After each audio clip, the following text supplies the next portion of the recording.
देख, पहला टाइप है modulus.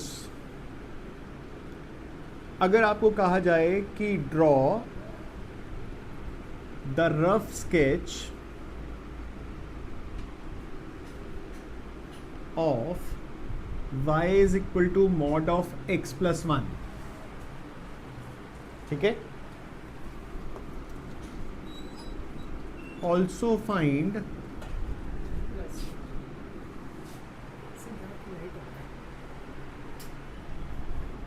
the area bounded by y is equal to mod of x plus 1, x is equal to minus 3, x is equal to 1, y is equal to 0। तो सबसे पहला काम है कि हमने y is equal to mod of x plus 1 का graph बनाना है। ये ग्राफ बनाना हमने 11th क्लास में भी सीखा था। मॉड का मतलब क्या है? एज इट इज लिख देंगे, साइन चेंज करके लिखेंगे। एज इट इज जब मॉड के अंदर वाला ग्रेटर देन 0, जब लेस देन 0। ये mod of x plus 1 is equal to x plus 1 minus x minus 1 जब x ग्रेटर देन माइनस 1, जब x लेस देन माइनस 1। अब हमारे पास ये दो लाइंस हैं, एक ये लाइन है, एक ये लाइन है।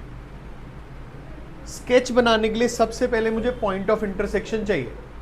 अगर हमारे पास x की वैल्यू -1 है तो y की वैल्यू क्या होगी? ये x की वैल्यू -1 यहां या यहां, ऊपर या नीचे कहीं पर भी डालो तो y का आंसर क्या आ जाएगा? 0। तो पॉइंट ऑफ इंटरसेक्शन क्या हो गया? -1, 0। हमें स्केच एक ग्राफ, ये जो हमें ग्राफ पेपर में भी नहीं बनाना, रफ स्केच ही है। तो मॉड का ग्राफ कैसे बनता है कि ये यहां पर खड़े होके हम v बना देंगे। ये पॉइंट कैसे आया कि भाई इन दोनों का पॉइंट ऑफ इंटरसेक्शन क्या है? -1, 0। तो ये वाली लाइन क्या है? y is equal to x plus 1। ये वाली लाइन क्या है? y is equal to -x minus 1। ये इसका रफ स्केच हो गया। अब आगे कह रहा है कि इसके बीच में this is x is equal to -3, this is x is equal to 1 and ये y is equal to 0 is x axis. Question में लिखा है इसके, इसके, इसके और इसके बीच में एरिया निकालो। यानी हमें ये एरिया निकालना है और ये एरिया निकालना है। शेड ना करने पर भी हाफ मार्क कट जाएगा। तो अब आपका रिक्वायर्ड एरिया क्या हुआ? जो पहला रिक्वायर्ड एरिया है उसको देखो, -3 से लेकर -1 तक हम इस लाइन को इंटीग्रेट करेंगे। ये वाली लाइन है। अगर मैंने जो सिखाया upper curve minus lower curve, तो अपर कर्व में y की वैल्यू है -x माइनस 1, नीचे वाला कर्व क्या है? y is equal to 0। तो नीचे वाला कर्व 0 सब्ट्रैक्ट करने का तो फायदा नहीं। प्लस -1 से लेकर 1 तक हम किसको इंटीग्रेट करेंगे? x plus 1। इंटीग्रेशन बिल्कुल वैसे हो रही है जैसे हमने प्रॉपर्टीज में सीखा था।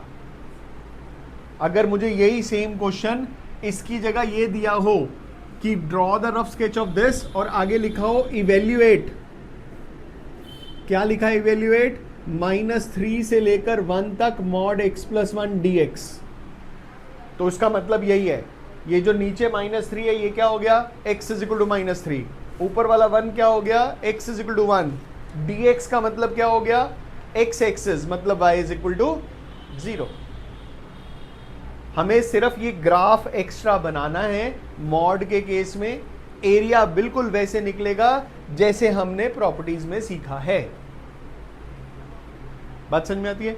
सिंपली इंटीग्रेट करेंगे upper limit minus lower limit और आंसर में लास्ट में स्क्वायर यूनिट्स लिखेंगे। याद रखना, ये 2-3 बातों का ध्यान रखेंगे, नहीं तो आधा आधा नंबर दे देंगे। शेड करने के भी मार्क्स मिलेंगे, लास्ट में स्क्वायर यूनिट लिखने के भी मार्क्स मिलेंगे। ठीक है?